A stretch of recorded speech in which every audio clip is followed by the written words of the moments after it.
이번 수양회를 이렇게 준비하게 된 그런 이야기들을 좀 하려고 합니다. 아까도 우리 크리스 형제한테 물어봤더니 우리 수양회가 걱정이 된다는 거예요. 자신의 과거를 또 다시 봐야 되나. 우리가 죄와 회개를 얘기하면 모든 사람이 이렇게 반응합니다. 내 잘못한 것을 들춰서 나한테 뭐라고 하려고 하는 거 아닌가라고 생각합니다. 근데 여러분, 사실 그것이 너무 커 보여서 어쩌면 우리의 삶에 하나님의 일하심이 없음에도 불구하고 괜찮다 하는 것이 괜찮습니까? 오늘 우리가 그죠? 고백하는 대로 죄인일 수밖에 없는 그 자리에서 하나님의 뜻을 구하는 것이 낫지 않겠습니까? 그것을 통해서 나의 더러운 모습들밖에 보일 것이 없다 할지라도 그럼에도 불구하고 오늘 우리를 독수리같이 안아주시고 인도하시는 그 주님을 바라보는 것이 낫지 않겠습니까? 여러분, 이 시대는 딱 이 결정이 필요한 것입니다. 내가 주님으로 인하여서 힘들고 어렵더라도 주님과 함께 갈 것인가? 나는 힘들어서 포기하고 그냥 내 길을 갈래 할 것인가? 딱 두 가지로 나뉘는 것 같은 시대를 살고 있습니다. 사실 이번 봄에 그죠? 이 수양회를 생각하면서 저도 우리 사역자들한테 이런 얘기를 많이 했습니다. 이번에는 수양회를 하지 말자. 수양회 더 이상 할 얘기가 없다. 그죠? 할 얘기도 없고 뭘 해야 될지 모르겠더라고요. 그리고 나서 한 달 동안 제가 쉬면서 느낀 감정은 이런 것이었습니다. 지난 20년을 돌아보면서 그죠? 이제는 못하겠다. 왜 이렇게 그 수고하고 애쓴 그 결과가 이거밖에 아니라면 그것이 때로는 성도들의 모습이기도 하고 제 모습이기도 하고 교회의 현실이기도 하고 그렇다면 이제 우리가 헤어지자. 이제는 그만하자. 이런 생각이 제일 많이 들었어요. 강내가 있는 한 달 동안에는 사실은 첫 주는 그냥 쉬느라 너무 좋았고 둘째 주부터는 제 안에 올라오는 감정들 때문에 많이 힘들었습니다. 어떤 사람을 향한 분노. 그죠? 우리가 20년 동안 같이 살았으니까 가족보다 더 가깝잖아요. 그러니까 온갖 말을 해대고 온갖 자기 주장들을 해낸 것들이 있잖아요. 저도 그렇고 여러분도 그렇지 않습니까? 그래서 서로의 말을 들을 수가 없는 거예요. 이제 듣기도 싫어. 근데 저도 마찬가지예요. 전 또 말을 해야 돼. 어차피 안 들을 거 알지만 또 해야 돼. 이런 관계가 얼마나 깊어지고 그 상황에서 감정적인 상황들도 있게 되는 것을 보게 됩니다. 그렇죠? 그래서 정말 쉬운 길은 이제 각자 갈 길을 가자. 이제 목사님도 안 계시니 우리 각자 갈 길이라는 게 제일 깔끔하고 더 이상 문제가 없는 길이 아니겠는가 하는 생각이 저한테 너무 많이 오는 거예요. 사실은 그게 막연한 생각이었는데 어느 순간 보니까 이것이 나의 감정이 되어서 올라오는 것을 보게 되었습니다. 그래서 사실 강릉에 갈 때 뭐 주석을 가져간다든지 이렇게 가져가지 않고 정서적으로 건강한 영성이라는 책을 가져가게 되었습니다. 사실은 여러분한테 이걸 하려고 하는 게 아닙니다. 저를 위해서 그 책을 보기 시작했습니다. 도저히 이 목회를 하면서 이 내 안에 있는 감정은 그죠? 번아웃 된 것 같은 더 이상 지탱할 수 없을 것 같은 상황에서 어떻게 길을 찾는가 하면서 옛날부터 그런 책은 참 많이 찾아봤어요. 왜냐하면 이 영적인 일은 그죠? 물건 파는 거와 같이 회사와 같이 당장 눈에 보이는 결과로 뭐가 나오는 게 아니잖아요. 사람을 대하는 일이 얼마나 피곤한지 얼마나 끈질긴지 얼마나 긴 세월의 시간들을 필요로 한지 그죠? 여러분은 잘 이해할 수 없을 것입니다. 어찌됐든 제 감정이 그렇게 복잡하니까 그 책을 보기 시작했는데 그 목사님 얘기가 저는 너무 제 얘기 같았어요. 그분은 훨씬 성공적인 목회를 하신 분이에요. 성도가 막 1000명, 2000명 막 이렇게 된 거예요. 어느 날 부목회자가 200명을 데리고 그냥 떠나버립니다. 말도 제대로 하지 않고.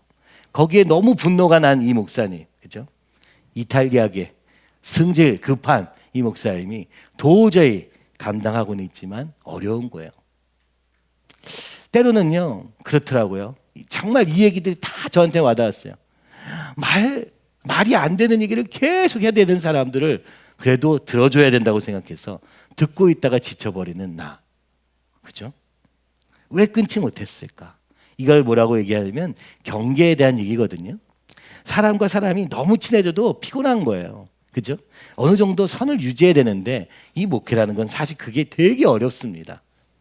그래서 다 들어주다가 내가 지쳐버리는 거예요. 그죠? 제가 믿음 생활을 시작하고 여기까지 오는 걸음에 그렇게 복잡하게 믿음 생활한 건 아니었어요. 저는 그렇게 하나님께 원망과 불평이 막 가득한 삶을 살아본 적이 없어요. 그럴 때는 주님께 기도하고 찬양하면 그 안에서 답을 얻었어요. 근데 왜 이렇게 사람한테 계속 얘기하는 건지, 그죠? 제가 2020년도에는 그래서 사랑방을 없앤 겁니다. 왜요? 10년 해도 똑같은 얘기거든요. 지난주에 했던 얘기 이번 주 또 하고, 이번 주 한 얘기 또 다음 주에 또 할 거고, 그죠? 이 사랑방장 스트레스도 저는 많이 경험했어요. 그래서 이게 구태 무슨 소용이 있는가? 저는 제 안에서 해결할 수 없는 제 한계 속에 봉착하게 된 것이었습니다. 그 책을 보면서 다 답이 되지는 않았어요. 그러나 심정은 똑같다고 느껴졌어요. 오늘 교회는 많고 교인들도 많아요. 그러나 진짜 마음에서부터 우러나는 깊은 관계를 소망했는데 그게 잘 되지 않는 현실을 보게 됩니다. 저는 이런 그림을 중고등학교 때부터 많이 그렸어요.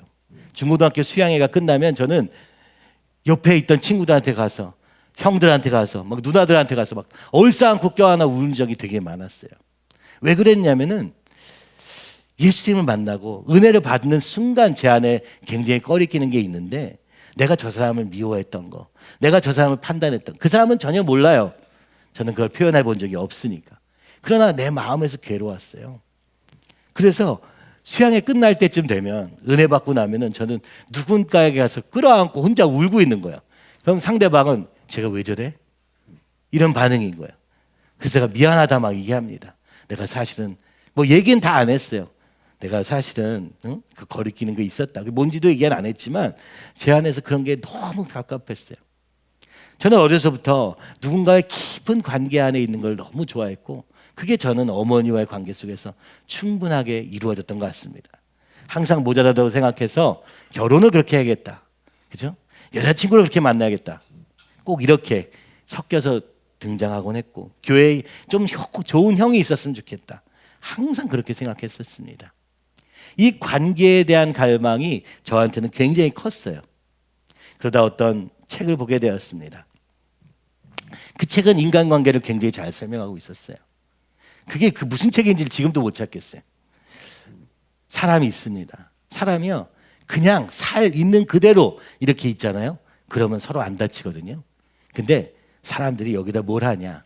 갑옷을 갖다 댑니다. 그죠? 누군가의 관계 안에서 받았던 상처들로 인해서 딱딱한 걸 하나씩 붙여요.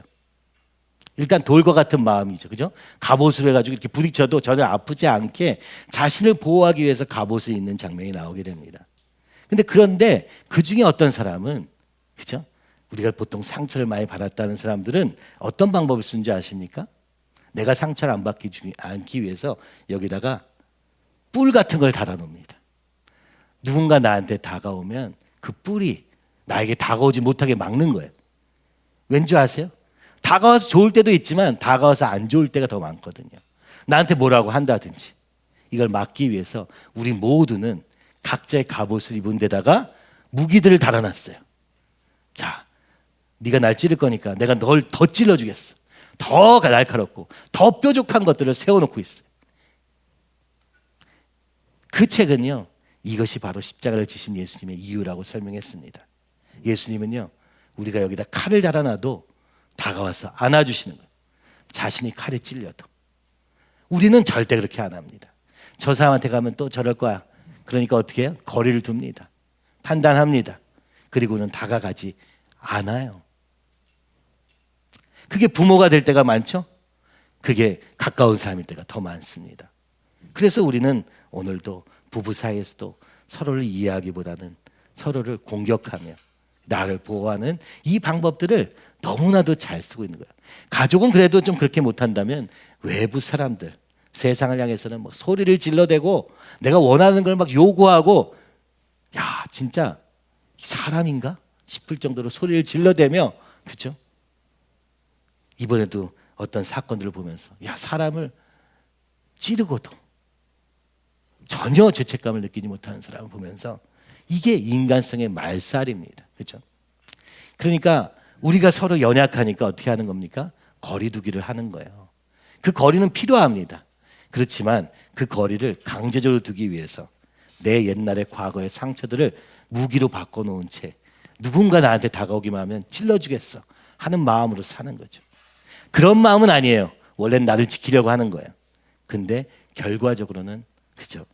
주님의 사랑으로 다가온 자들을 그렇게 찌를 수밖에 없는 구조를 가지고 있음에도 스스로 전혀 인식을 못합니다. 그죠? 옛날에 우리가 그런 관계에 대한 얘기를 많이 할 때 이런 얘기를 많이 했잖아요. 돌이 있어요. 산에서 바위가 부러져서 난 돌들은 뾰족뾰족해요. 어떻게 해야 됩니까? 교회는 뭐 하는 겁니까? 이 돌들을 모아놓고 굴려 서로 찔러대고 막 상처가 날 것 같지만 오히려 그 뾰족함들이 그저 자갈돌과 같이 냇가에 있는 그 많이 부서짐을 통해서 부드러워진 돌이 되는 것이 관계의 최종 목표라는 것을 우리는 많이 들었습니다. 그죠?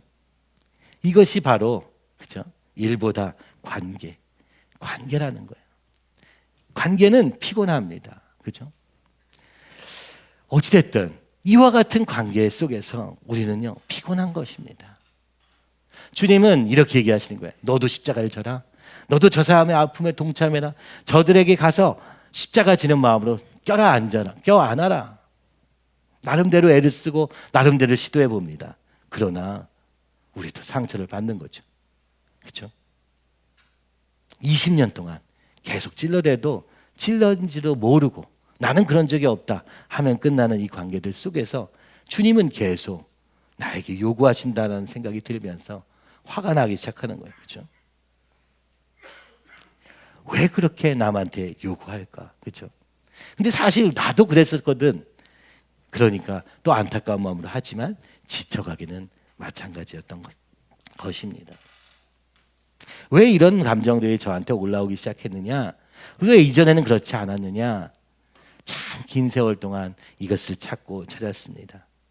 2020년에 주님이 회개하라 하시는 그 사건 앞에서 저는 너무 충격을 받았습니다.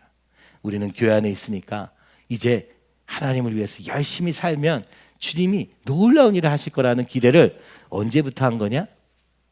사실은 2009년부터 한 것입니다. 그런데도 아무 일이 일어나지 않아.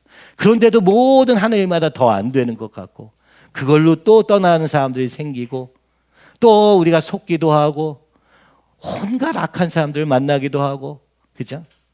그러면서 우리 안에 더 냉소적인 마음들이 되어가면서 하나님이 처음에 말씀하시고 보여주셨던 그림이 이루어지기는커녕 오히려 이루어질 수 없다라는 결론을 향해서 달려온 걸음이 지금 14년째 15년 가까이 되어가고 있는 것이죠. 왜 이렇게까지 하나님은 일하시지 않는가 하는 원망이 제게 있음을 보게 되었습니다. 그렇죠? 근데 하나님은 2020년에 오늘 우리에게 이렇게 말씀하신 거예요. 그게 바로 내 안에 있는 죄 때문이다. 그게 내가 아직 온전히 주님 앞에 드려지지 않은 그 우리의 모습들 때문이다. 눈을 들어서 봐라. 이 안에 얼마나 더러운 죄들이 가득한지 봐라 하면서 우리 구경미 간사를 보내주셔가지고 알고 싶지 않은 사실들을 우리 마음속에 돌아가는 그 더럽고 그죠? 추악한 모습들을 주님이 강제로 보여주신 것입니다. 그런 행동을 한 것이 아니기 때문에 절대 드러나지 않았을 거예요. 그러나 오늘 이 교회가 왜 주님의 뜻대로 살 수 없는지를 주님이 보여주시기 위해서 뭘 하신 겁니까? 우리의 있는 모습을 다 드러내신. 아니 그런데 각자는 따지고 보면 주님 안에서 뭐 선한 의도가 없었겠습니까? 내가 주님을 사랑하는 마음이 없어서 그렇겠습니까? 다 있어요. 다 있는데도 우리 안에 남겨져 있는 그 더러운 것들 때문에 하나님이 일하실 수 없다고 보여주시는 과정이 2020년도부터 시작이었던 것입니다. 그렇죠? 이번 수양회 때 제가 이거를 다 여러분에게 설명드리고 싶은데 제가 하다 보면 자꾸 말을 빼먹고 참 정확하게 전달을 못하는 게 너무너무 안타까워요. 여러분의 죄를 드러내고 여러분이 이제 바뀌어야 됩니다. 이걸 위해서 지금 오늘 우리는 수양의 주제를 내 마음의 벽을 하고 있는 게 전혀 아닙니다. 오히려 그렇죠? 오히려 사실 그래서 많이 고민했어요. 하나님 외에 살고 싶은 생각이 전혀 없어. 내 삶을 전혀 바꾸고 싶지 않아. 이런 사람에게는 전혀 도움이 안 될 수도 있겠다는 생각 때문에, 그죠? 오히려 지금 이 수양의 주제는 더 주님께 나가고 싶은데 안 되는 그런, 왜 안 되는 거야? 라는 답을 찾고 싶은 사람에게 필요한 것이기 때문에 모든 사람에게 적용될지 잘 모르겠어요. 근데 이것은 저를 향한 이야기고 제가 지금 4년 동안 그 답을 찾아 헤매인 결과입니다. 작년에 목사님이 돌아가시고 나서 참고 참았던 이 모든 것들이 제 안에서는 너무, 그죠? 무너지는 것 같았어요. 그리고 물었어요, 계속. 주님 왜? 주님 왜? 아직 이루어지지 않았는데 왜 이런 일이 있습니까? 지금 우리가 그 듣게 될 목사님의 마지막 설교, 2020년 6월 28일 날 하신 설교가 참 공교롭게도 날짜도 신기하죠? 딱 3년이라는 시간을 남겨두고 하셨던 그 말씀 안에서 제가 지금까지 찾았던 흔적들을 발견할 수 있었어요. 주님은 지금 분명하게 말씀하고 계신다. 우리의 상황이 지금 어디쯤 있는지, 그러니까 우리가요, 내 자신이 어디쯤 있는지 안다고 생각하잖아요. 전혀 모릅니다. 우리 교회가 어디쯤 있는지 우리는 안다고 생각했어요. 저는 안다고 생각했어요. 이제 이렇게 가면 된다고 생각했어요. 이제 열심히만 더 하면 된다고 생각했어요. 근데 주님은 이렇게 말씀하는 거예요. 전혀 아니다. 네가 열심히 안 했어. 니네들이 열심히 안 해서 이런 일이 이루어지지 않은 게 아니고 네 마음을 나에게 주지 않았기 때문이다 라고 말씀하시는 거예요. 여러분, 2020년도에 그 충격적인 상황들 속에서 목사님이 이 설교를 하실 때 내려오시면서 그런 얘기를 하셨어요. 사단이 조롱한다. 실패했잖아. 안 되잖아. 조롱한다. 사단은 지금도 조롱하고 있습니다. 너희는 안 될 거야. 내가 너를 안 되게 할 거야. 어떻게 해요? 어디 멀리서 오는 게 아닙니다. 내 안의 소리로 역사하고 있는 거예요. 내 안의 성격으로 그 약한 부분을 계속 공격하고 있는 거예요. 그죠? 그래서 이 수양회가 시작하기 전에 여러분이 마음에, 그죠? 나 나보고 뭐라고 할 거구나. 나 이제 뭐 바뀌라는 얘기구나. 이렇게 단순하게 생각한다면 여러분 전혀 큰 오산입니다. 오히려 하나님이 어떻게 하시면 일하시게 하실 수 있을까? 이 질문 앞에 서는 건데 이 질문이 굉장히 어려운 질문이라는 것은 압니다. 오늘 한국교회를 비롯한 온 세계의 교회, 이번에 파리올림픽의 개회식을 보면서 여러분은 뭘 느꼈습니까?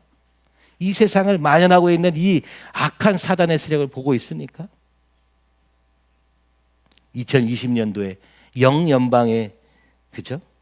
체육대회라고 하는 커먼웰스라는 경기에서는 바알 숭배를 적극적으로 개회식 장면의 한 장면을 보고 저는 충격을 받았습니다. 바알이 다시 돌아왔네. 오늘 이 시대 사람들은 바알을 대놓고 숭배하고 있구나.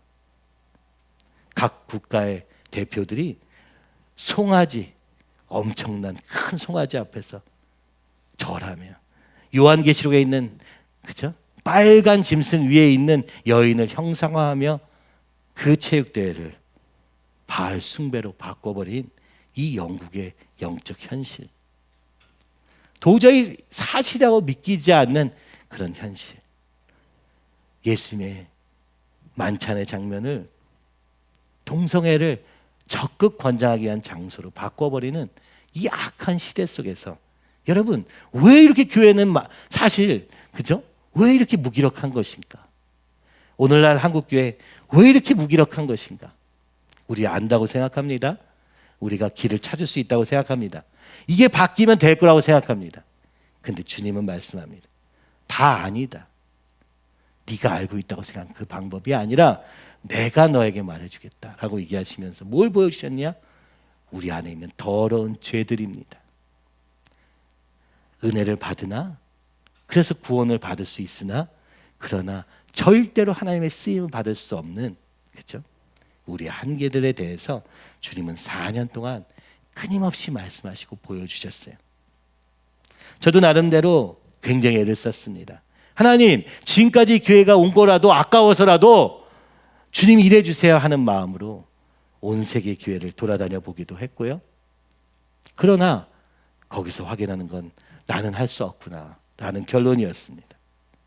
내가 뭘 한다고 되는 일이 아니구나. 주님 앞에 서는 것밖에는 방법이 없구나. 이런 생각을 했는데 너무나도 감사하게 우리 영국에서는, 그죠? 회사에서 지원해줘서 여기까지 올 수 있게 된 거예요. 참 신기하죠? 여러 가지 어려운 상황들이 있을 텐데 20년째 언어가 잘 통하지도 않음에도 불구하고 오늘 이렇게 수양회 때마다 함께 모여 함께 교회를 세워가고 있는 여러분들을 만나게 된 것이, 이것이 바로 하나님의 뜻이다 라는 생각이 오늘 아침에 너무 많이 들었어요. 오늘 여기 본문에 있는 것처럼 옛날을 기억하라. 주님이 처음 시작했던 그때를 기억하라. 이게 오늘 우리가 우리의 믿음을 잃지 않는 가장 확실한 방법이라고 지금 모세는 마지막으로 이스라엘 백성이 외치고 있는 것입니다.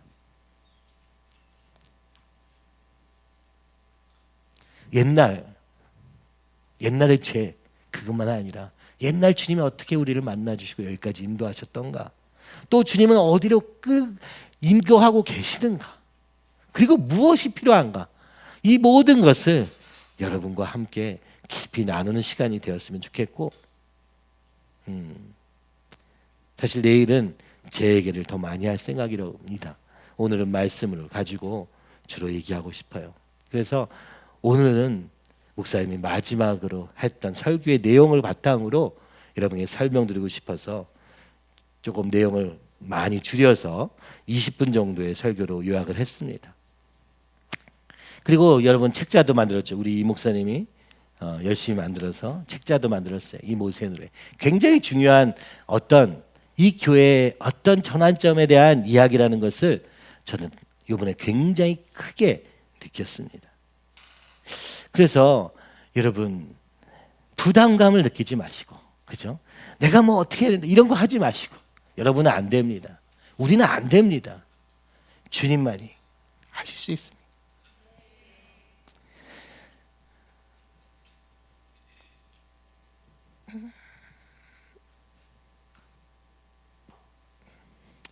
겸손한 자세로 주님 앞에 서는 그 시간이 되었으면 좋겠고, 주님이 보여주시는 대로 주님 그렇습니다 인정하며, 사실은 회개의 시작은 인정이잖아요.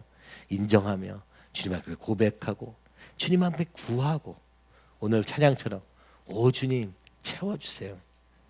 우리는 채울 수 없습니다. 우리는 바꿀 수 없습니다. 우리는 아무것도 할 수 없습니다. 이건 결론이에요. 그러나 무엇을 바꿀 수 없는지, 내가 지금 어디쯤에 있는지, 내가 뭘 하고 살고 있는지, 내가 뭘 생각하며 뭘 느끼며 내가 어떻게 결정하고 있는지 그것조차 모르기 때문에 여러분 정서적으로 건강한 영성을 통해서, 그러나 그것은 이제 사랑방을 통해서 계속 이어갈 거고요. 그러나 말씀, 특히 아모스와 에스라 느헤미야서를 통하여서 하나님이 어떻게, 그죠? 무너뜨리고 세우시는가, 그죠? 무너져야 다시 세워질 수 있습니다. 무너지지 않으면 다시 세울 수 없어요. 우리의 믿음은 주님이 그것을 지금 요구하시는 거예요. 무너지면 내가 다시 세울 것이다, 그죠? 주님이 무너뜨리시는 거예요. 상황을 통해서, 또 말씀을 통해서 다시 새롭게 주님과 시작하는 그 시작이 되기를 간절히 소원하며 20분 정도 이제 말씀을 같이 듣고 그거 가지고 나누고 또 기도했으면 좋겠습니다. 함께 듣겠습니다. 20년간 이 교회를 세우는 일이 있어서 신명기 말씀대로 모세처럼 여러분을 애굽에서 건져내는 일, 그 다음에 광야에서 훈련받는 일, 그것이 저의 사역이었던 것 같습니다. 가나안 땅에 빨리 들어가고 싶지만, 그러나 하나님이 시대마다 일하시는데 단계가 있더라고요. 모세의 사역은 애굽의 바로와 싸워서 이스라엘 백성들을 출애굽시키고, 그리고 나서 애굽의 그 삶에 젖어 있어서 노예된 삶에 젖어 있는 죄의 종노릇하고 세상의 종노릇하는 그런 이스라엘을 하나님이 믿음으로 연단하시는 과정이 광야인 거예요. 그래서 돌아보면서 가만히 생각하니까 새 생명은 출애굽이에요. 그 다음에 그리스도 내 신앙 여정과 겉사람 속사람 이 모든 것들은 사실 광야 생활을 어떻게 연단받으며 하나님의 말씀에 순종하는 훈련을 하는가. 그래서 이제는 여러분을 이 가나안 땅 입구까지 들여왔어요. 신명기 1장 3절에 보면 그랬거든요. 40째 해, 지금 이 시간이 모세가 가나안 땅 앞에, 그 입구 앞에 서서 이스라엘 백성에게 마지막 설교를 하는 이 시간은 40째 해 11째 달 그 달 첫날이라고 말씀합니다. 그러면서 마지막 설교를 다시 부탁합니다. 그의 사명은 여기까지입니다. 홍해는 고린도전서에 보면 세례거든요. 세례를 통하여 나는 죽고 이제 그리스도로 삽니다. 그분이 강권적으로 건져내신 거예요. 근데 세례식이 끝나자마자부터 내가 팔팔 살아가지고, 그래서 하나님이 그때부터는 이제 진짜 죽어가는 훈련을 하는 게 광야 생활입니다. 그래서 이 믿음의 훈련이 40년 걸린 거예요. 하나님 말씀하시기를 10하루길이면 들어가는데 40년 걸렸다라고 말씀하시는 거예요. 제가 사실 이 말씀을 준비하면서 진짜 모세의 심정처럼 지난 40년간 수많은 영혼들을 건져낸다고 목숨 걸고 영적 전쟁을 했었지만, 그러나 진짜 광야에 엎드러지듯 가나안까지 가지 못하는 사람들이 너무 많더라. 하나님이 이제 여호수아 시대 때는 모세 한 사람의 중보에 의해서 구원받는 게 아니라 이제는 온 이스라엘 백성이 믿어야 돼요. 왜요? 가나안을 정복해야 되니까. 이게 사명이 다른 것입니다. 그래서 이걸 전쟁을 하려면 여러분 정말 무서운 믿음의 전쟁이 필요합니다. 우리 영적 전쟁 어떻게 하면 되도록 피하고, 그리고 그저 그때그때 자기 본능대로 원망하고 불평하다가 결국은 가나안 땅에 못 들어가게 되고, 오늘 우리가 하나님의 말씀으로 우리의 다음 세대를 키우는 이유는 정말 하나님의 말씀을 믿는 믿음이 능력입니다.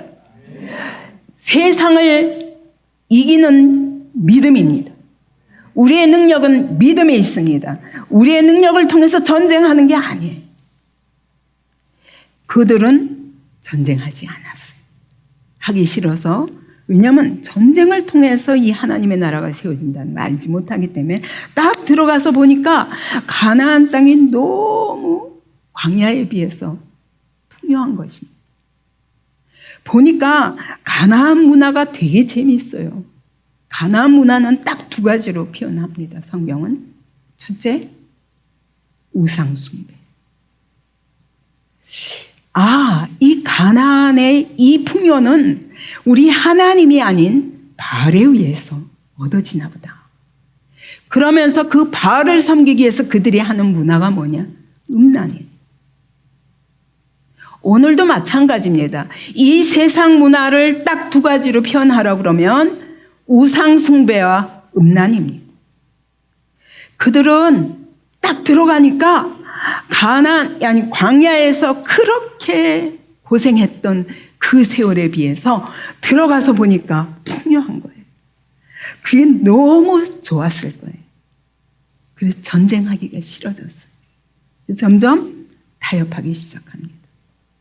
한국 교회도 처음에 하나님이 그 가난과 전쟁 더미 속에서 우리를 구원하실 때 그 감격이 엄청 컸고 하나님의 말할 수 없는 은혜 가운데 우리가 그 은혜를 경험했습니다. 그러고 나서 말씀에 순종하며 이 세상의 가치관과의 전쟁을 해야 할 그때에 한국교회가 기복주의를 잡았습니다. 복. 눈에 보이는 복을 잡았습니다. 하나님의 영원하신 복, 보이지 아니하나 말할 수 없는 믿음의 능력, 이것을 눈에 보이는 썩어질 것과 바꿔먹었습니다. 그때부터 하나님의 교회는, 하나님의 나라는 무너지기 시작했습니다. 그것이 오늘 이 시대 한국이 무너지고 있는 것을 보고 있고, 한국 사회가 가치관의 혼란에 빠져서 이제는 오히려 반기독교적인 사회로 변해가는 것을 우리가 보고 있습니다. 여러분, 이제까지는 지난 20년 동안은 여러분 연단의 시간이었습니다. 그러나 여러분, 이제는 전쟁의 시대입니다. 여호수아 시대는 전쟁의 시대입니다. 저는 기억했습니다. 지난 2009년도에 하나님께서 여호수아 시대에 여호수아 세대를 일으키겠다는 수양회 때 약속과 함께 우리가 얼마나 신나게 영적 전쟁을 준비했던가, 하나님이 얼마나 놀라운 승리를 약속했던가, 그걸 생각하면 지금도 흥분됩니다. 근데 그러고 나서도 너무너무 긴 시간이었어요. 근데 이제는 바로 가나안 땅 코앞에 와 있다는 생각이 듭니다. 제가 이제 마지막 사역을 정리하면서 자, 이제는 어느 정도 믿음의 전쟁이 끝났겠다 할 시점에 엄청난 영적 전쟁을 지난 한 달간 했습니다. 거의 매일 새벽에 들어가야 될 정도로 무서운 영적 전쟁을 거쳤습니다. 왜 그러냐? 이 교회 안에서 20년을 하나님의 말씀을 들어도 왜 아직도 이 죄와의 전쟁을 방관하다가 세상과 똑같은 우상 숭배와 그리고 음란에 빠지는 이런 죄를 여전히 이 가운데 저지르고 있는가? 여러분, 하나님의 말씀을 암송할 수도 있습니다. 하나님의 말씀을 선포할 수도 있습니다. 그러나 하나님의 말씀대로 사는 것은, 믿음으로 말미암아 사는 것은 다른 것입니다. 여기에서 실패함으로 인하여 그렇게 입술로 고백하던 믿음이 수치스러운 자리에 놓이게 되고, 여러분, 세상 문화에 젖어서 하나님의 교회 안에 있으면서도 수많은 말씀을 들으면서도 이 마음이 바뀔 수 없었다는 것이 저는 너무 슬펐습니다. 여러분, 오늘 어떤 자리에 있습니까? 여호수아는 모세같이 기적과 이사를 행하지 않았습니다. 모세 같은 표적을 행하는 능력은 없었습니다. 근데 하나님이 딱 한 가지 요구하시는 거예요. 그게 뭐냐? 말씀만 믿고 무조건 순종해라. 여러분, 지금 오늘 더빅교회 안에 하나님이 요구하시는 그 사명이 뭐냐? 여러분이 가나안을 정복하기 위해서 필요한 것은 기적이 아니에요. 말씀만 믿고 무조건 순종하는 거예요. 여러분, 그동안에 광야에서 40년 동안 어떻게 살게 하셨는지 여러분 경험하지 않았습니까? 여러분, 그것 가지고 족합니다. 하늘이여 귀를 기울이라, 땅이여 내 입의 말을 들을지어다. 뭐냐면 하늘과 땅을 증인으로 세워서 내가 이스라엘 백성에게 명하노라. 내 교훈은 생명의 담비 같단다. 내 하나님의 말씀은 이슬비 같단다. 사막에 내리는 이슬비 같단다. 사막에 채소가 자라는데 물이 없어요. 근데 하나님의 말씀이 채소를 자라게 한다. 이게 하나님의 말씀이라고 말씀하는 겁니다. 너희가 땅에 눈에 보이는 것 구하지 말고 하나님의 말씀에 순종하는 것, 여기에 너희 모든 능력이 달려있다 라고 말씀하십니다. 내가 너희에게 나의 이름을 두었다. 나의 명예가 너희에게 걸려 있어. 그렇기 때문에 너희를 통해서 하시는 일을 드러내기를 원하신다. 그러므로 네가 할 일은 오직 그분을 의지하고 그분께 순종하는 것뿐이다. 아무 말 하지 마. 변명 많이 하지 마. 그냥 믿음의 순종을 하라는 겁니다. 흠이 있고 삐뚤어진 세대로라. 어리석고 지혜 없는 백성아, 여호와께 이같이 보답하느냐? 어떻게 어린 양의 피로 너를 건져내셨으며 어떻게 놀라운 기적을 행하셨으며 광야에서 40년 동안 그 훈련을 받고도, 그리고도 지금도 네가 하나님 앞에서 하나님을 멸시하느냐? 여러분, 그동안 더빅교회 안에서 여러분이 말씀 들었으면 충분합니다. 충분합니다. 새 생명을 통해서 여러분 출애굽이 무엇인지를 알고 예수 그리스도의 십자가의 능력이 무엇인지를 알고 우리가 가야 할 믿음의 길이 무엇인가를 알았으면 여러분, 그러면 이제 여러분 가나안을 정복할 수 있어야 합니다. 근데 또 실패합니다.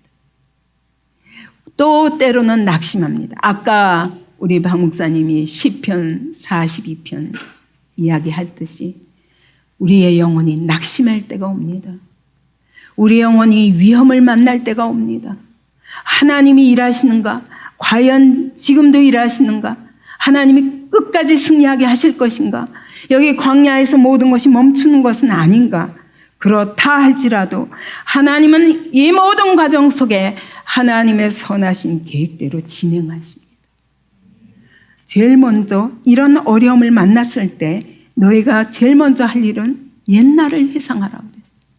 저 옛날 이 약속이 시작된 때가 언제지? 아브라함 때. 아브라함에게 약속하시기를 내가 너를 복의 근원이 되게 하리라. 그리고 너를 애굽의 땅에 보냈다가 430년 만에 돌아오게 하리라. 그래서 700년 전에 아브라함에게 약속하셨어요.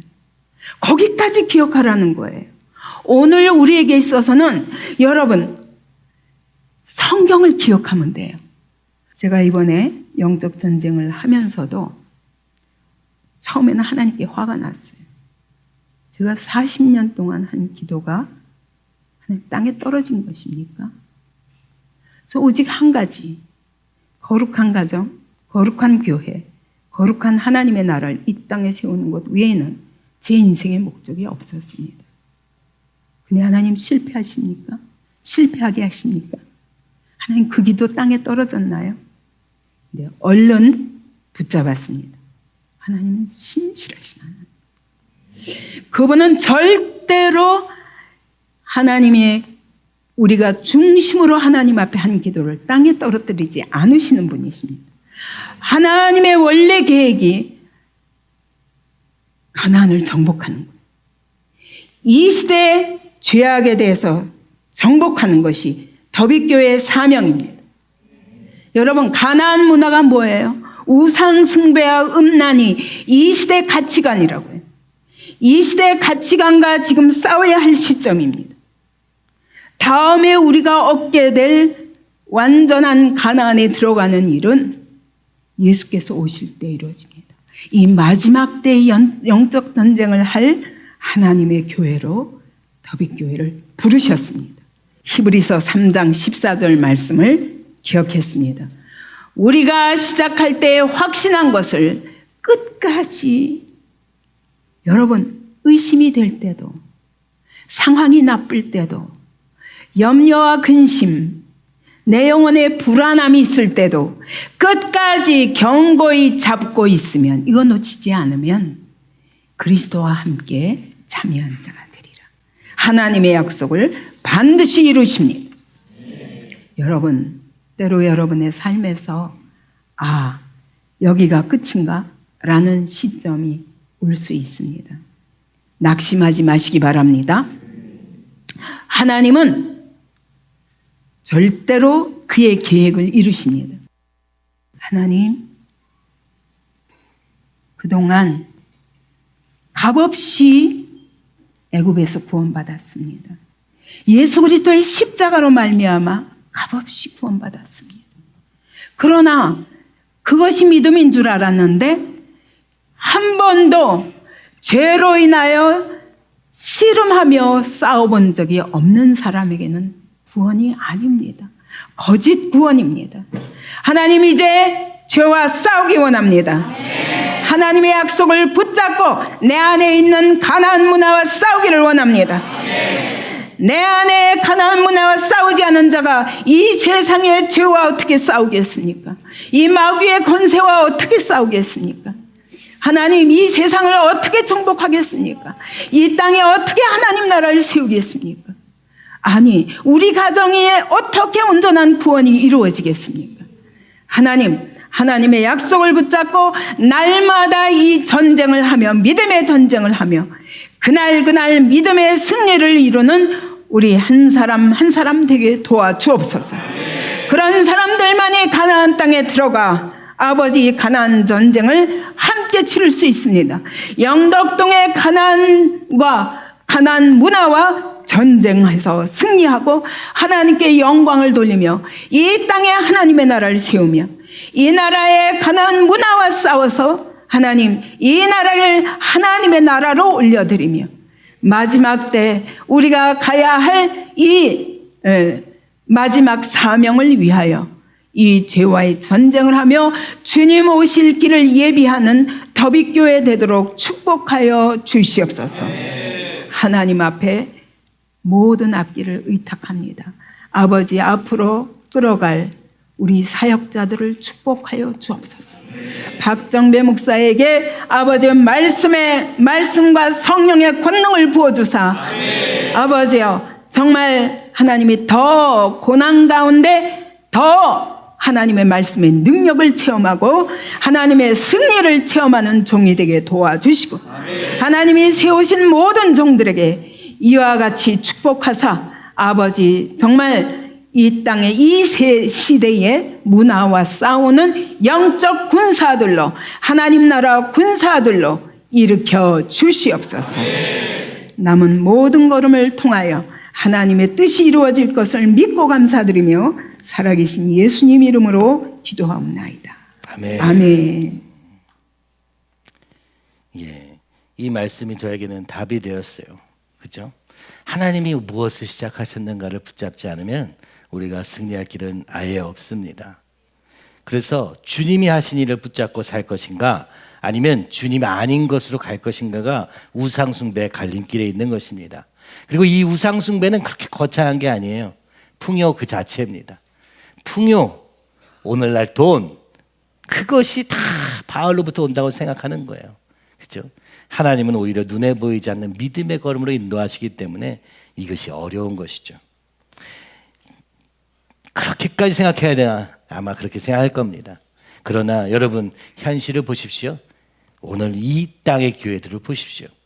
뭐 어디에 소망이 있으며 어디에 길이 있습니까? 그렇죠? 우리의 믿음이 도대체 어디에 쓸모가 있다는 것입니까? 우리의 가정 안에서도 이룰 수 없는 내 안에 있는 이 죄와도 싸우지 않으면서 어떻게 그 일이 있을 수 있단 말입니까? 제가 청년들하고 많이 있으면서 제일 많이 느끼는 것은 자기를 돌아보는 능력이 아예 없습니다. 그 얘기는 사실 좀 더 나가면 남이 어떻게 생각하는지는 아예 모릅니다. 다른 사람이 어떻게 느낄까? 다른 사람이 어떻게 볼까? 이런 건 굉장히 관심이 많지만 다른 사람은 지금 어떤 마음일까? 1도 관심이 없어요. 일단 내가 뭘 느끼는지도 모르더라고요.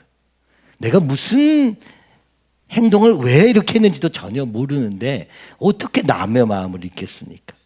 풍요가 가져온 결과입니다. 내가 원하는 대로 사는 결과입니다. 내가 지금 뭘 원해야 되나 이것만 생각하고 살았기 때문에 내가 그래서 어떤 짓을 하고 어떤 행동을 하고 어떤 마음가짐으로 살았는지 모르는 채 교회 안에서 그렇죠?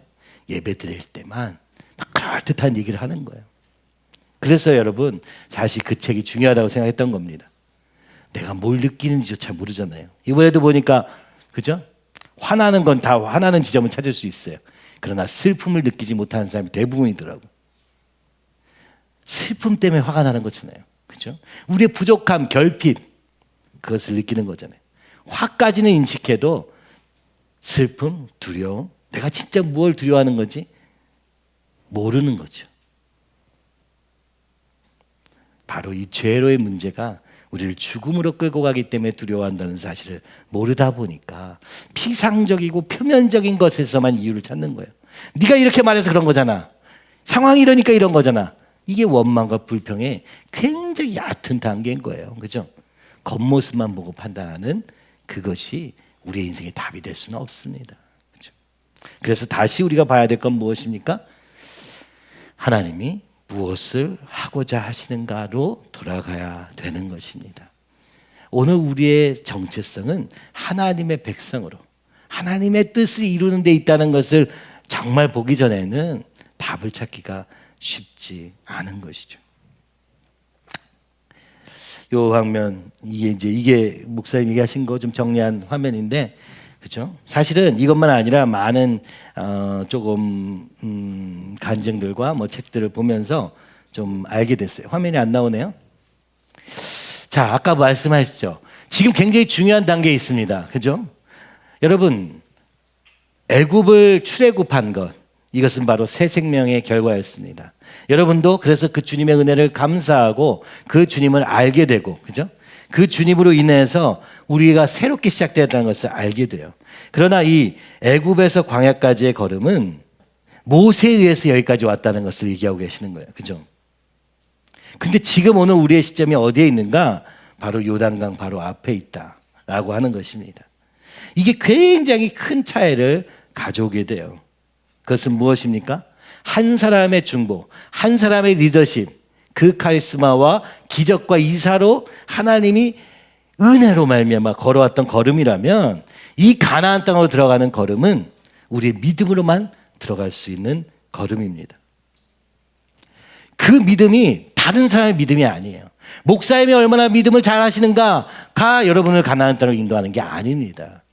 그래서 가나안의 정탐꾼이 보여지고 넘어갈 수 있던 사람은 두 사람밖에 없었습니다.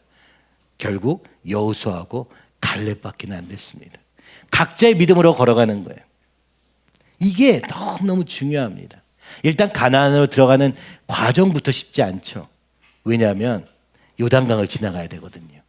홍해를 지날 때는 바다가 갈라진 채로 넘어갔어요.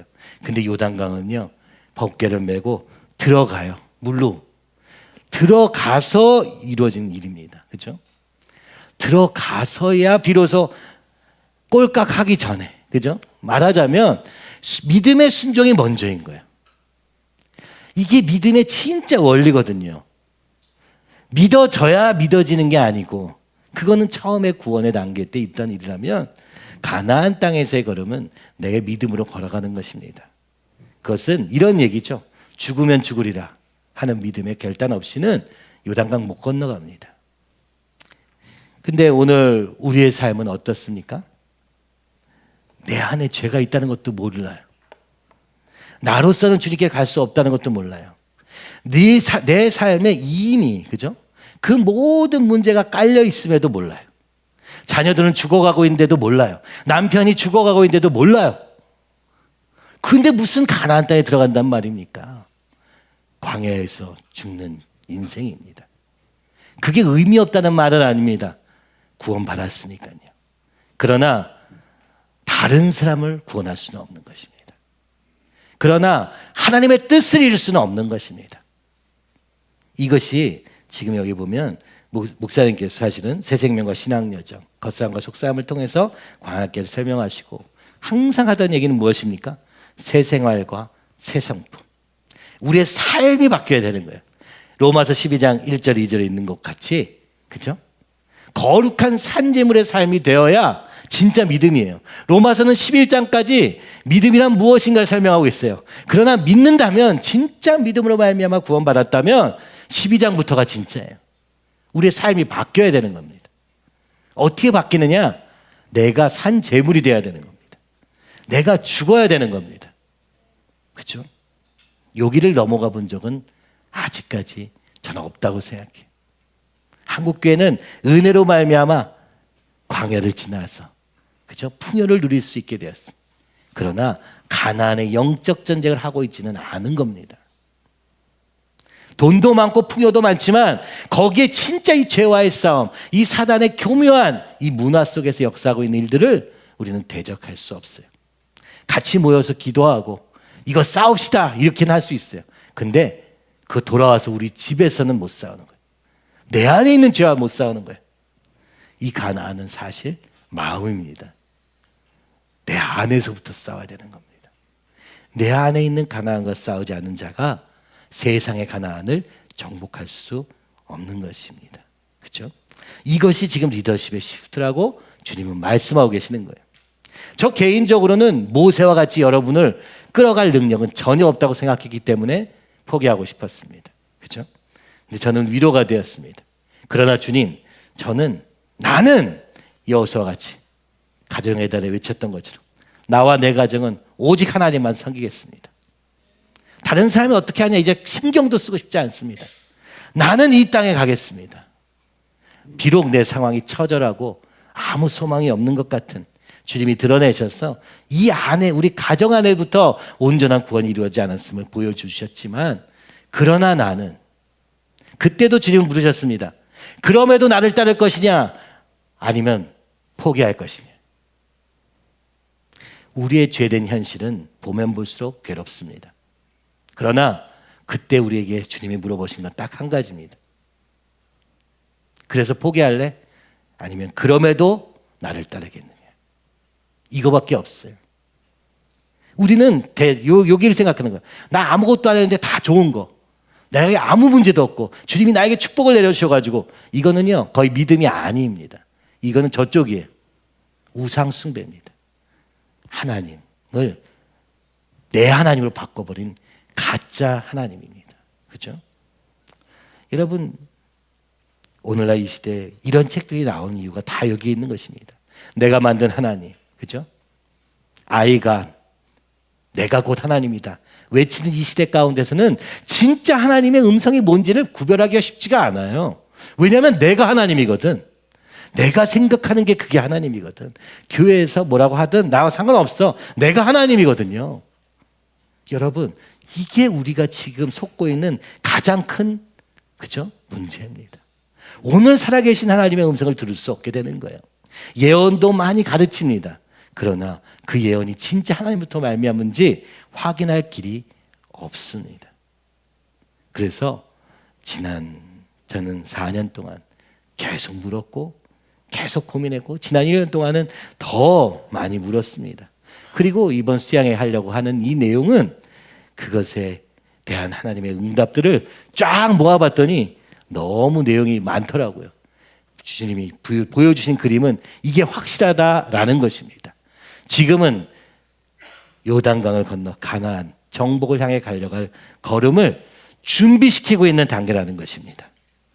이것이 바로 2009년도 이미 우리에게 준비시켰던 교회의 성령 세례를 베푸셨다 말씀하시며 준비시켰던 모든 걸음 이후에 15년 만에 주님이 다시 우리에게 보여주고 계시는 것이죠.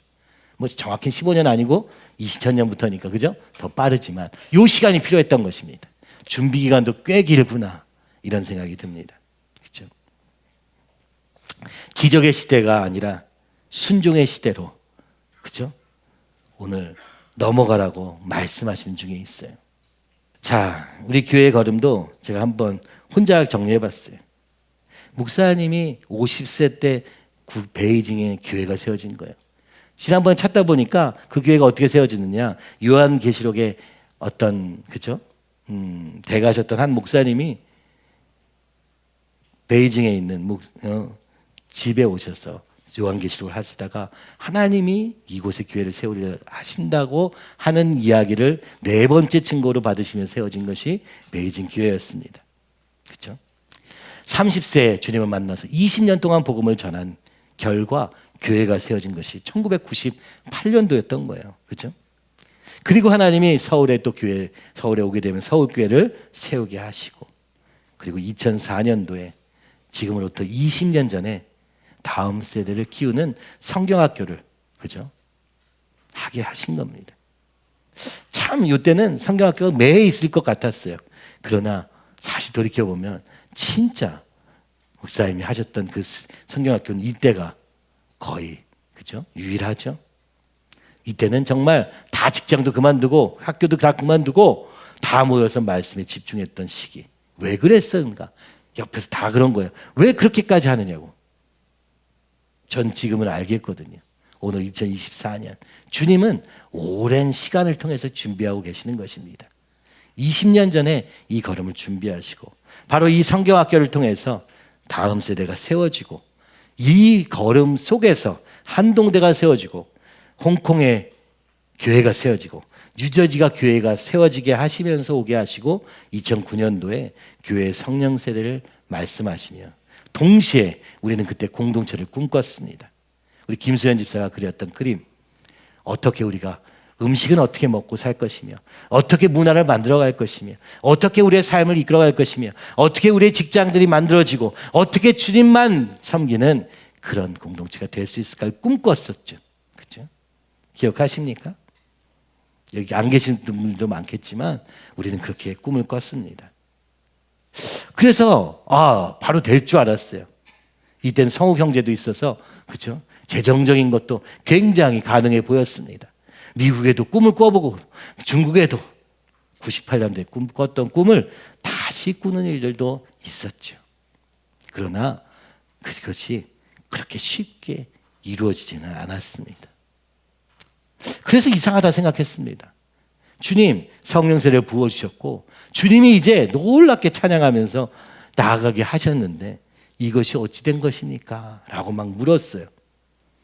대답이 없는 듯 했고 저는 결혼을 했고 가정을 이루고 신학교를 나오고 뭐 온갖 일들이 일어나기 시작합니다. 우리는 영덕동에 오게 되었고 그렇죠? 여러 사역들이 시작되었고 여러 선교사님들을 통해서 이 교회를 통한 비전이 무엇인가를 보게 되었습니다. 그러나 동시에 실패하는 일들도 많았고 그러나 그때 하나님은 더비 기도 학교를 세워서 또다시 다음 세대를 일으키시는 일들도 하셨습니다. 요 나머지 부분은 수양회 때 좀 더 자세히 얘기해야 될 것 같은데요. 어찌됐든 그렇게 멈춰져 있는 것 같은 걸음. 그러나 나름대로 우리가 애쓰면서 오른 걸음.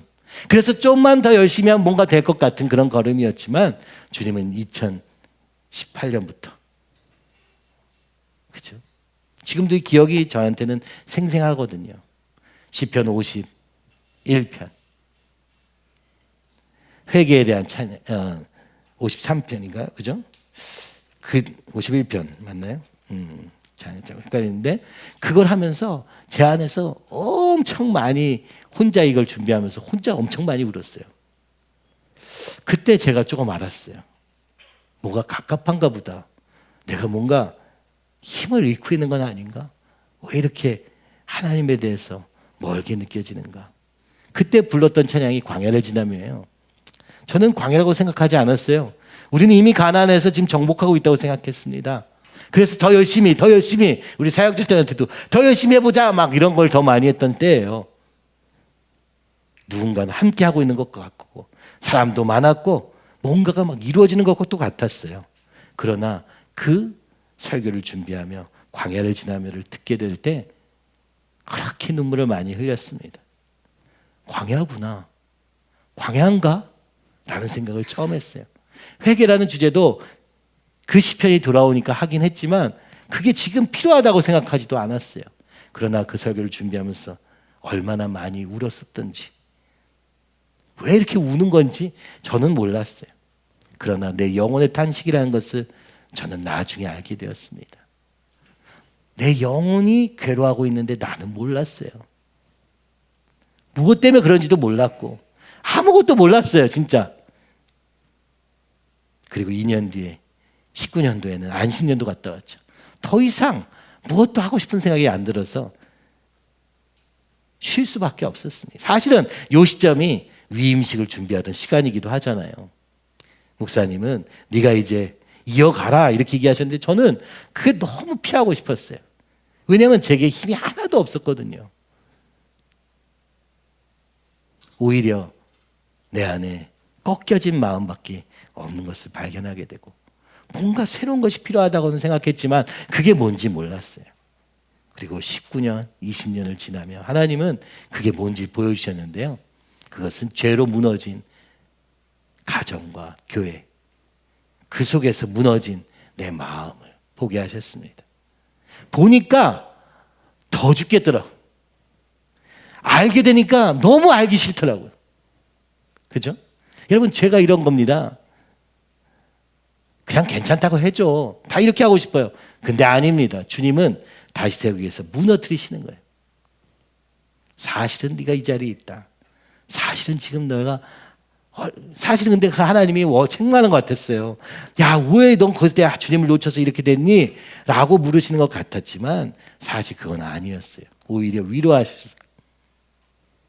그때 주셨던 말씀이 술 취한, 포도주 취한 제 모습이었고, 그러나 하나님이 다시 회복시킬 것을 말씀하셨습니다. 세상에 취하고 내 생활에 취하고, 그렇죠? 결혼과 가정이라는 그 현실적인 문제 앞에서 나도 타협하고 있었다는 것을 알게 되었습니다. 그 타협한 결과는 비참했습니다.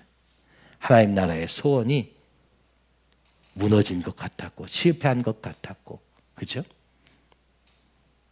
교회 안에서 정말 믿음으로 가려고 하는 사람조차 이제는 보이지 않게 되는 상황까지. 더 놀라운 거는요, 이 회개가 시작되면서 더 그런 일이 많이 발생하는 거예요. 그죠? 이제 우리의 눈이 떠서 무엇이 하나님이 기뻐하시지 않는 것을 드러내자마자 많은 사람들은 포기해버리고, 그죠? 각기 제 길로 가기 시작합니다. 그런 상황에서 또 하나님이 물방울 통해서 일도 하시고, 그거 하나 붙잡고 여기까지 왔는데 그것도 또 다시 막히고. 2019년도에는 안식년이 끝나고 베델 교회를 갔었죠. 미국의 유명한 예언 사역을 하는 교회. 구경미 간사를 보내면서 이 영적 현실을 주님은 우리가 전혀 알 수 없었던 것을 보여주셨습니다. 그들의 예언은 다 맞는 것이긴 했으나, 그러나 그것의 원인인 죄에 대해서는 전혀 알지 못한 채 돌아오게 되었고, 2020년에 하나님이 우리에게 구경미 간사를 보내셔서 그에게 보여주시고 말씀하신 것들을 통해서 우리 각 사람에 있는 더러운 죄들을 하나하나씩 꺼내시고, 그래도 열심히 교회 다니고 열심히 봉사한다고 자부하던 우리 안에 있는 더러운 죄들을 다 드러내신 거예요. 왜요? 가나안 정복이 무엇인가를 가르쳐주기 위해서입니다. 내 안에 있는 가나안을 정복하게 하기 위해서입니다. 그거 없이 세상의 가나안은 정복 못하기 때문입니다. 오늘 이 땅에 만연한 우상 숭배와 음란이 우리 안에 있다는 것을, 그럴 수밖에 없다는 것을, 성령 충만하지 않는다면, 날마다 말씀과 기도 속에 살지 않는다면 불가능한 것임을, 또 게다가 이 세상을 휩쓸고는 바로 이 이세벨의 영, 아합과 이세벨의 그 악랄하고 잔인했던 하나님 나라를 향한 사단의 거대한 음모가 오늘 이 시대에 지금도 역사하고 있음을, 또 심지어 우리 안에서도 이런 일이 있음을 주님이 보여주시며 우리가 싸워야 될 정체에 대해서 보여주셨습니다. 그것이 너무 절망적이어서 포기하고 싶을 정도로였습니다만, 그러나 그때마다 주님은 말씀을 통해서 이야기하십니다. 아까 목사님이 설교 중에 인용했던 말씀과 같이 우리 안에 선할 일을 시작하신 이가 주 예수의 오시는 그날까지 반드시 이룰 줄 나는 확신하노라. 이 말씀을 붙잡지 않고는 견딜 수 없던 시간들을 통하여 오늘 여기까지 온 것입니다. 이것을 여러분 자세히 아는 사람들이 있고 전혀 모르는 사람도 있고 대충 아는 사람도 있고 그렇습니다만, 우리가 2024년도 이 수양을 통해서 봤으면 하는 것은 이것이 주님이 우리에게 말씀하고 계시는 바라는 것, 그리고 이 주님의 말씀 앞에 서기 전에는 결단코 새롭게 될 수 없다는 것을, 그죠? 그래서 가나안 땅을 정복하는 그 가나안 땅의 역사가 있을 수 없다는 것을 계속해서 말씀하고 계시는 것입니다. 지난번에도 이 마음의 열차를 한번 보여드렸던 것 같은데요. 오늘 이 시대를 그래서 다시 돌아보면서 도대체 우리의 시대는 왜 이렇게 된 것인가? 많은 설명들을 이미 세상도 알고 있더라고요. 오늘 이 시대가 어떻게 흘러가고 있는지를 다 알고 있더라고요. 세상의 철학자들도 알고 지금 이 땅의 문제가 뭔지도 다 알고 꼭 주님 안에서만 아니라 오늘 세상에서 이것을 고민하는 사람들에게는 이 시대가 얼마나 어려운 시대를 갖고 있는지를 알고 있더라고요. 그렇죠? 오늘 우리는 감정대로 흘러가는 삶에서, 그렇죠? 이성으로 제어해 보려고는 하지만 그 이성도 힘을 잃은 포스트 모더니즘 시대에 우리는 그냥 느껴지는 대로 사는 겁니다. 교회 안에서도 마찬가지죠. 말씀이라는 것이 어렵고 힘들고 갈 수 없는 거라고만 생각하지 그것을 향해서 내 감정을 꺾고 싸우고 하는 이 싸움을 전혀 싸우지 않기 때문에 사실 우리가 이 열차대로만 가는 거죠. 그죠? 사실은 내 마음대로 흘러 떠내려가는 삶을 살고 있는 것입니다. 오늘 우리가 20년 동안 이 말씀에 의지해서, 그죠? 말씀을 따라가는 훈련을 위해서 우리의 방향을 꺾어보기도 하는데 그때마다 어떤 일이 벌어집니까? 더 날린 거죠. 더 힘들다고 하는 거죠. 그렇죠? 이제 주님이 오늘 우리에게 찾아왔어. 회개함으로 말미암아 성령의 충만을 주심으로 말미암아 성령으로 인한 방향 전환을 주님이 주시겠다고 말씀하시며 성령은 회개하는 자에게 주는 거기 때문에 우리 안에 있는 그것이 세상과 비교해서 옆에 사람과 비교해서 얼마나 크냐가 중요한 것이 아니라 여전히 주님이 주인 되시지 않은 그 부분들을 해결하고자 하시고자 오늘 우리 안에 있는 죄 또 그것이 어떻게 오늘 온 세상을 휩쓸고 그렇죠? 교회 안에서도 교회 밖에서는 더 말할 나위 없이 엄청나게 역사하고 있는지를 봄으로 말미암아 그 가운데 있는 자들을 살릴 수 있도록 이 죄와의 싸움을 내 안에서부터 시작하고 또 그것을 가지고 나가서 세상을 향해 그렇죠? 말씀으로 예수님의 능력으로 그 보혈의 능력으로 말미암아 변화시키는 삶으로 우리를 인도하고자 하시는지 그렇죠? 이것을 우리가 이 수양을 통해서 더 깊이 보려고 하는 것입니다. 참 신기하더라고요. 저는 혼자 맨날 이 생각을 해서 그런지 몰라도 그렇죠? 하나님은 다 아셨나? 오랜 시간 98년부터니까 2024년까지 엄청 오랜 시간 26년 그죠? 그 전부터 시작된 것도 있으니까 어떻게 여기까지 왔나를 보면 하나님은 굉장히 놀라우신 분이시다.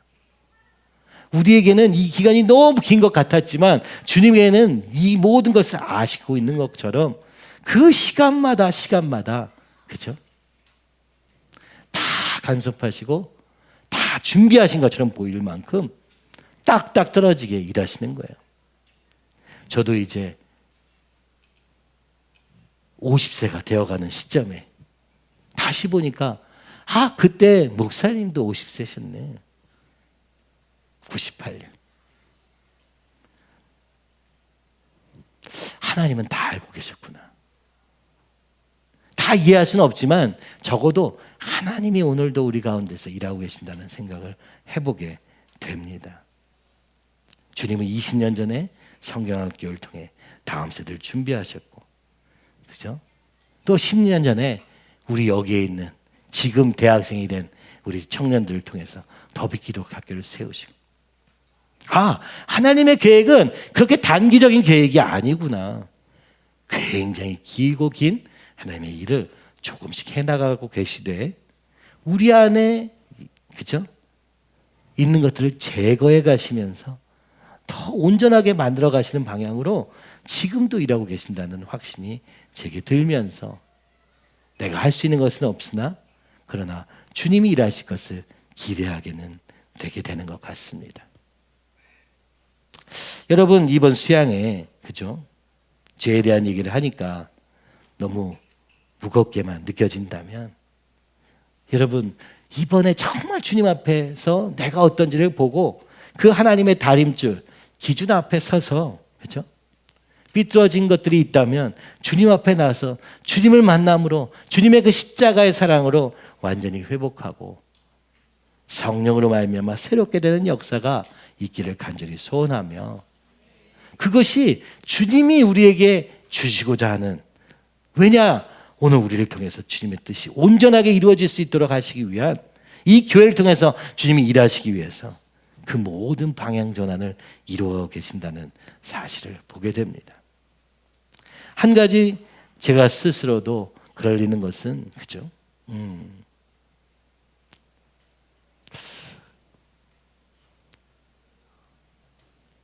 제가 이 일을 감당할 수 있을까 제일 고민했던 부분은 바로 그겁니다. 여러분이 지금까지 그죠? 봐왔던 목사님의 모습 또 그거에 입이 치지 못하는 저에 대해서 얼마나 많은 갈등이 있을까 생각할 때마다 그죠? 주님 어떻게 다른 방법은 없습니까? 맨날 저는 지금도 그렇게는 생각해요. 그런데 주님은 오늘 그렇게 얘기하시는 거예요. 내가 너를 통해서 그죠? 나중에 보겠지만 저 같은 사람을 통해서도 일하시겠다고 말씀하시는 거예요. 그러니까 여러분을 통해서도 주님이 일하시겠다고 말씀하시는 거예요. 그게 하나님이십니다. 우리의 한계와 우리의 능력의 제한을 받지 않으시고 오늘 우리가 마음만 주님께 드리면 주님이 일하시는 참 신기한 걸음인 거예요. 사실은 수양을 준비하면서 힘드냐 한번 물어보시지만 하나도 안 힘들었어요. 왜냐하면 별로 준비를 많이 안 했습니다. 공부를 많이 하진 않았어요. 제가 원래 공부를 하는 걸 좋아하잖아요. 공부를 많이 하진 않았어요. 그렇지만 주님이 주시고 깨닫게 하신 건 너무 많아서 오히려 그걸 정리하는 데 시간을 더 많이 썼던 것 같아요. 오늘도 살아계신 하나님이 우리의 걸음을 인도하시고자 하십니다. 갑자기? 아니요. 20년 전부터, 30년 전부터, 40년 전부터. 아니요. 우리가 태어나기도 전부터, 태초 전에부터. 그 하나님을 알고 그 하나님 앞에서 우리의 삶을 살면 좋으련만 별것 없는 내 생각, 내 기준, 대책 없는 세상과 이것들에 영향받아서 끊임없이 우리 길을 기억하는 거예요. 아까 또 너무 놀라운 게 우리 이게 지금 충주 한마음 연수원 가잖아요. 그때 믿음의 여정이었더라고요. 창세기, 아브라함 본토 친척 아비 집을 떠나 내가 내게 지시할 땅으로 가라. 주님은 말씀하신 거예요. 오늘도 동일하게 네 머리 굴리지 말고 네 판단 믿지 말고 뭐 세상이 어쩌고 저쩌고 하는 거 믿지 말고 주님의 말씀을 듣고 주님의 명령에 순종하는 자가 되라. 거기서부터 믿음의 여정이 시작된 겁니다. 지금까지 은혜로 왔다면 이제 믿음으로 걸어가기를 주님이 바라시는 거고 그것이 도저히 어렵다면 주님이 때로는 새로운 길도 열어주시는 것을 저는 보고 있는 것 같습니다. 오늘 그 하나님의 기준 앞에 오늘도 살아계신 그 주님 앞에 우리가 조금 더 진지하게 그리고 그죠? 우리 한 사람을 향한 계획도 있지만요 그건 별로 크지 않습니다. 여러분 내 하나가 할 수 있는 게 별로 없어요. 사실은 주님은 교회로 부르시고 함께 이 길을 가도록 하시기 위해서 이 과정들을 겪게 하시는 거예요. 저도 그렇죠? 인간적으로 뭐 이게 이 사람의 마음에 드냐? 뭐 우리가 다 같은 마음이고 정말 뭐 조금도 불만이 없고 막 이런 관계가 되기는 어려울 것입니다. 옛날엔 저도 그런 걸 꿈꿨던 것 같은데 이건 불가능하구나라는 생각이 들었어요. 서로 다른 성향 속에서 경험 속에서 때로는 오해도 있고 때로는 그것이 방해가 되기도 할 것입니다. 그러나 그것을 뛰어넘는 하나님의 인도하심을 경험할 때 비로소 우리가 주님 안에서 하나 되고 그 주님만 따라가는 걸음에서 우리가 함께 걸어가는 것이 너와 내가 손을 잡고 가는 걸음이 전혀 아니라는 생각이 듭니다. 특별히 가나안 땅에 들어갈 때는 더더구나 그런 것이 바로 내게 주어진 그 영역을 정복하는 것이 전부기 때문에 그렇습니다. 남이 대신 해줄 수 없는 부분이 있는 것이죠. 내 마음, 내 가정, 그리고 내가 가는 그곳은 내가 싸워야 될 가나안이고 내가 정복해야 될 가나안이기 때문에 그렇습니다. 하나님이 그런 기름으로 우리를 한 걸음씩 인도하신 것을 보게 됩니다.